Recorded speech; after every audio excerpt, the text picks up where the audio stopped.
नमस्कार मित्रांनो. आजच्या व्हिडिओमध्ये आपण चर्चा करणार आहोत. प्रेमामध्ये किंवा रिलेशनशिपमध्ये दोन व्यक्ती आहेत. एकाची जर का मिथुन रास असेल आणि दुसऱ्याची कुंभ रास असेल, तर त्यांचं जे प्रेम आहे, त्यांचं जे रिलेशनशिप आहे, हे कशाप्रकारे फुलत जाईल, अशा कोणत्या गोष्टी आहेत की ज्या लक्षात घ्यायला हव्यात. दोघांचे प्रेमाप्रती नेमक्या अपेक्षा काय असतात, याचप्रमाणे त्यांचे संपूर्ण व्यक्तिमत्व, स्वभाव कशा प्रकारचे असतात. जर का रिलेशनशिप ब्रेकअपपर्यंत पोहोचलं तर नेमकं काय करायला हवं, या सर्व संदर्भातली खुलासेवर चर्चा आपण या व्हिडिओमध्ये करणार आहोत. तर सुरुवात आपण मिथुन राशीपासून करू. मिथुन राशीबद्दल सांगायचं झालं तर कालपुरुषाच्या पत्रिकेमध्ये तृतीय स्थानामध्ये येणारी ही रास आहे, पुरुष रास आहे. राशीचा जो स्वामी आहे तो बुध आहे. या राशीचं जे तत्व आहे ते वायुतत्व आहे आणि ही जी रास आहे ही द्विस्वभावाची रास आहे. सगळ्यात पहिली आणि महत्त्वाची गोष्ट जी की मिथुन राशी संदर्भात सांगायची झाली तर ते म्हणजे त्यांची वाणी किंवा त्यांचं बोलणं. बोलण्यावरती यांचं उत्तम कमांड असतं. संवाद समोरच्या व्यक्तीशी अगदी सहज साधतात. याच्यामागे कारणसुद्धा असं असतं की चौकस आणि चिकित्सक अशा प्रकारे ही रास आहे. लहानपणापासूनच त्यांच्याकडे बरेच प्रश्न असतात आणि त्या प्रश्नांचे उत्तरसुद्धा ते घेतात. त्यामुळे विविध क्षेत्रामधले विविध प्रश्नांच्या संदर्भातले उत्तर किंवा माहिती त्यांना माहीत असते. त्यामुळे समोरच्या व्यक्तीचा जी आवड असते त्याच्यानुसार त्याच्याबरोबर संवाद साधण्याची कला ही मिथुन राशीच्या व्यक्तींना अतिशय उत्तमपणे अवगत असते. याचप्रमाणे वेगवेगळ्या भाषेवरती त्यांचा कमांड हे सुद्धा खूप चांगलं असतं. स्वभावाने अतिशय निरागस असतात. लहान मुलांप्रमाणे यांचा स्वभाव असतो. म्हणजेच यांचे जे मूड स्विंग असतात ते दिवसाला 2 ते 3 वेळा तरी होतात. छोट्या मोठ्या गोष्टीसुद्धा यांच्या मनाला लागतात आणि अर्थातच छोट्या मोठ्या गोष्टींनी हे आनंदसुद्धा होतात. त्यामुळे यांना आनंदित करण्यासाठी किंवा यांना खुश करण्यासाठी खूप काही मोठ्या गोष्टी करण्याची आवश्यकता नाही किंवा खूप काही जास्त पैसे वगैरे खर्च करण्याची सुद्धा आवश्यकता नाही. फक्त भावनांची भुकेली अशा प्रकारे ही रास आहे.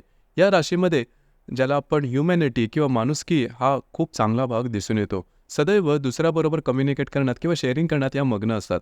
त्याचमुळे यांच्या मित्रपरिवाराचा गोतावळा खूप मोठा असतो. सध्याच्या युगामध्ये सोशल नेटवर्किंग साईटमध्ये ह्या ज्या व्यक्ती आहेत म्हणजे मिथुन राशीच्या व्यक्ती ह्या जास्त प्रमाणात ॲक्टिव्ह दिसून येतात. याचप्रमाणे यांचं जे राहणीमान असतं ते सुद्धा नॉर्मल असतं किंवा ट्रेंडिंग फॅशन यांना आवडतं. मुळातच थोडंसं अस्थिरपणा हा भाग या राशीमध्ये दिसून येतो. आता हा अस्थिरपणा त्यांच्या वागण्या, बोलण्यात, राहणीमानात, त्यांच्या विचारांमध्ये सर्व गोष्टींमध्ये दिसून येतं. म्हणजे फॅशनसुद्धा किंवा त्यांचं राहणीमान एका पठडीतलं नसतं. थोडंसं त्यामध्ये बदलाव हे येतच असतात त्यांच्या अपेक्षेप्रमाणे. किंवा त्यांचे जे विचार असतात हे सुद्धा तुम्हाला थोडेसे वेगळे वाटतील. म्हणजे आत्ता जे काही विचार सांगतील आणखीन काही कालावधीमध्ये त्याच्यामध्ये बदल आलेला असेल. म्हणजे बदल सहन करणारी अशा प्रकारची ही रास आहे. दुसऱ्याला सामावून घेणारी ही रास आहे. ॲडजस्ट करणारी ही रास आहे. याचप्रमाणे या राशीचं जे आकलनशक्ती, ग्रहणशक्ती अतिशय उत्तम असतं. ग्रास्पिंग खूप चांगलं असतं. त्यामुळे जनरल नॉलेज यांना खूप चांगल्या प्रकारचं दिसून येतं. बोलण्यावरती खूप चांगल्या प्रकारचा ताबा असतो. आता इथे एक गोष्ट महत्त्वाची आहे ती लक्षात घेणं गरजेचं राहील. ही जी रास आहे या राशीला शारीरिक मेहनत तशी जमत नाही, पटत नाही किंवा त्यांना ती तशी करता येत नाही. कारण शारीरिक मेहनत जास्त केली तर लवकर मलूल होतात किंवा थकून जातात. त्यामुळे ज्या ठिकाणी बौद्धिक क्षमतेची जी कामं आहेत अशाच प्रकारची क्षेत्र यांना आकर्षित करतात किंवा अशाच क्षेत्रामध्ये या ज्या राशी आहेत या राशी स्थिर झालेल्या दिसून येतात. एकंदरीतच थोडासा जीवनाकडे बघण्याचा दृष्टिकोन हलका-फुलका असतो. खूप गुंतागुंत किंवा खूप गांभीर्य यांच्या दृष्टिकोनांमध्ये किंवा व्यक्तिमत्वामध्ये तसा दिसून येणार नाही. हॅपी गो लकी ज्याला आपण म्हणतो तशा प्रकारची ही रास आहे. सदैव एनर्जी या राशीमध्ये खूप चांगल्या प्रकारची दिसून येतं. इथे एकच गोष्ट आहे की निर्णय क्षमता थोडीशी कमी असते. म्हणजे एखाद्या गोष्टीचा निर्णय घ्यायचा की न घ्यायचा याच द्विधा अवस्थेत राहतात आणि बरेचदा निर्णय घेण्यापासून लांब राहतात. आणि त्यामुळे कमिटमेंट जी गोष्ट रिलेशनशिपमध्ये अतिशय महत्त्वाची असते ती कमिटमेंट देता यांना येत नाही. त्याच्यामुळे रिलेशनशिपचे थोडे प्रॉब्लेम, कॉम्प्लिकेशन्स दिसून येऊ शकतील आणि याचा परिणाम त्यांच्या करिअरवरती सुद्धा झालेला दिसून येतो. आता आपण चर्चा करू कुंभ राशीबद्दल. कुंभ राशीबद्दल सांगायचं झालं तर कालपुरुषाच्या पत्रिकेमध्ये लाभस्थानात येणारी ही रास आहे. पुरुष रास आहे. राशीचा जो स्वामी आहे तो शनी आहे. या राशीचं जे तत्व आहे ते वायुतत्व आहे आणि स्थिर स्वरूप ही रास आहे. साधं राहणीमान आणि उच्च विचार हे जे सुभाषित आहे किंवा ही जी म्हण आहे ही म्हण या राशीला अगदी उत्तमपणे लागू होते. म्हणजे या राशीच्या राहणीमानावरून तुम्हाला अजिबात समजणार नाही की यांचं आर्थिक स्थैर्य किंवा आर्थिक पाठबळ नेमकं कसं आहे. उत्तम आर्थिक पाठबळ असणारी कुंभ राशीच्या व्यक्तीचं राहणीमान अतिशय तुम्हाला साधंसुधं दिसून येईल.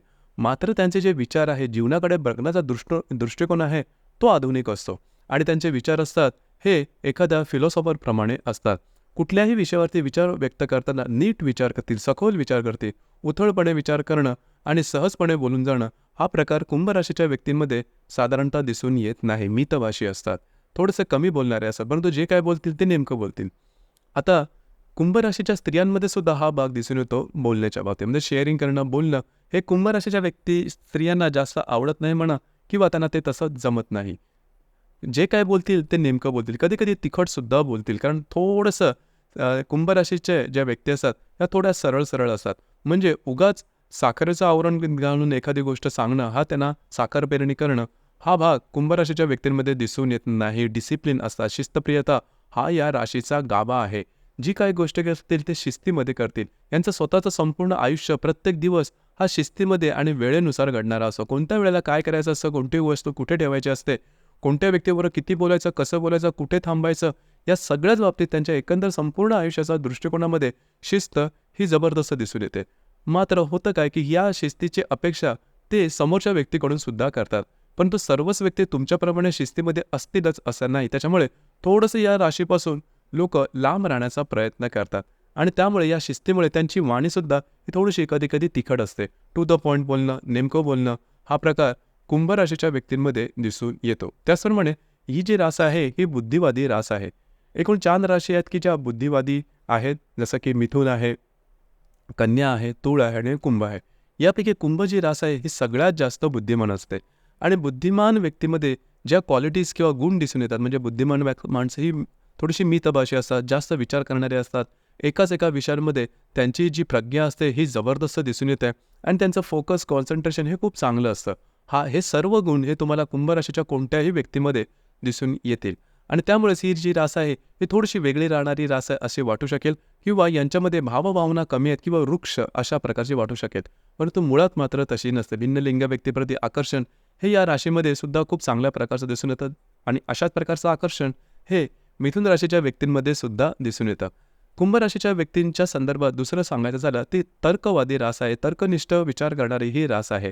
म्हणजेच ही जी रास आहे या राशीला स्वतःला जोपर्यंत अनुभव येत नाही तोपर्यंत कुठल्याही गोष्टीवरती डोळे झाकून विश्वास ठेवणं हे या राशीला अजिबात मान्य नाही. म्हणजे पिढीजात काही चालीरीती चालत आलेल्या असतात त्याच्यावरती कुंभ राशीच्या व्यक्ती ह्या सरळ सरळ विश्वास ठेवणार नाही जोपर्यंत त्यांना त्या संदर्भात अनुभव येत नाही तोपर्यंत.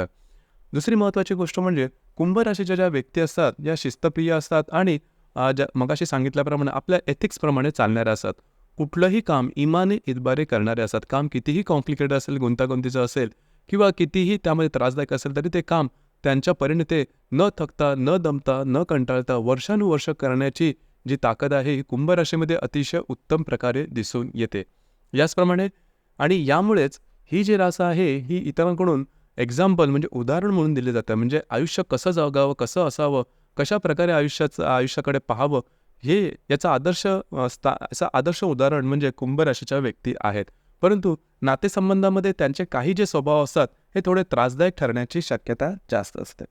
जसं आपण विचार करतोय की मिथुन रास आणि कुंभ रास दोन्ही समजा रिलेशनशिपमध्ये असतील. या ज्या दोन्ही राशी आहेत या दोन्ही राशी कुंडलीमध्ये त्रिकोण योगामध्ये येतात. त्रिकोण योगामध्ये येणाऱ्या राशी या सहसा त्यांचे विचार, जीवनाकडे बघण्याचा दृष्टिकोन, त्यांची मतं ही सारखीच असतात. आता या दृष्टीने पाहायचं झालं तर मिथुन आणि कुंभ राशीच्या संदर्भामध्ये बौद्धिक दृष्टिकोन खूप चांगला असतो, ग्रास्पिंग खूप चांगली असते. आता इथे काही ज्या गोष्टी आहेत त्या थोड्याशा वेगळ्यासुद्धा आहेत. जसं की मिथुन राशीची जी वाणी असते ती खूप चांगली असते. वाणीमधूनही दुसरा दुखावला जाणार नाही याची काळजी मिथुन राशीच्या व्यक्ती घेतात. हा भाग कुंभ राशीमध्ये दिसून येत नाही. कुंभ राशीचा जो डिसिप्लिनपणा आहे हा मिथुन राशीमध्ये सहसा दिसून येत नाही. आणि दुसरी महत्त्वाची गोष्ट जी की कमिटमेंट ज्याला आपण म्हणतो की जी प्रेमामध्ये अत्यंत महत्त्वाची असते. अर्थात कमिटमेंटचा जो भाग आहे तो फार महत्त्वाचा आहे की जी कमिटमेंट कुंभ राशीकडून दिली जाईल, परंतु मिथुन राशीकडून कमिटमेंट मिळणं थोडंसं कठीण असतं. कारण एखाद्या विषयावरती नीट विचार करणं किंवा डिसिजन पॉवर ही थोडी कमी असते, त्याच्यामुळे कमिटमेंट थोडीशी कमी पडू शकते.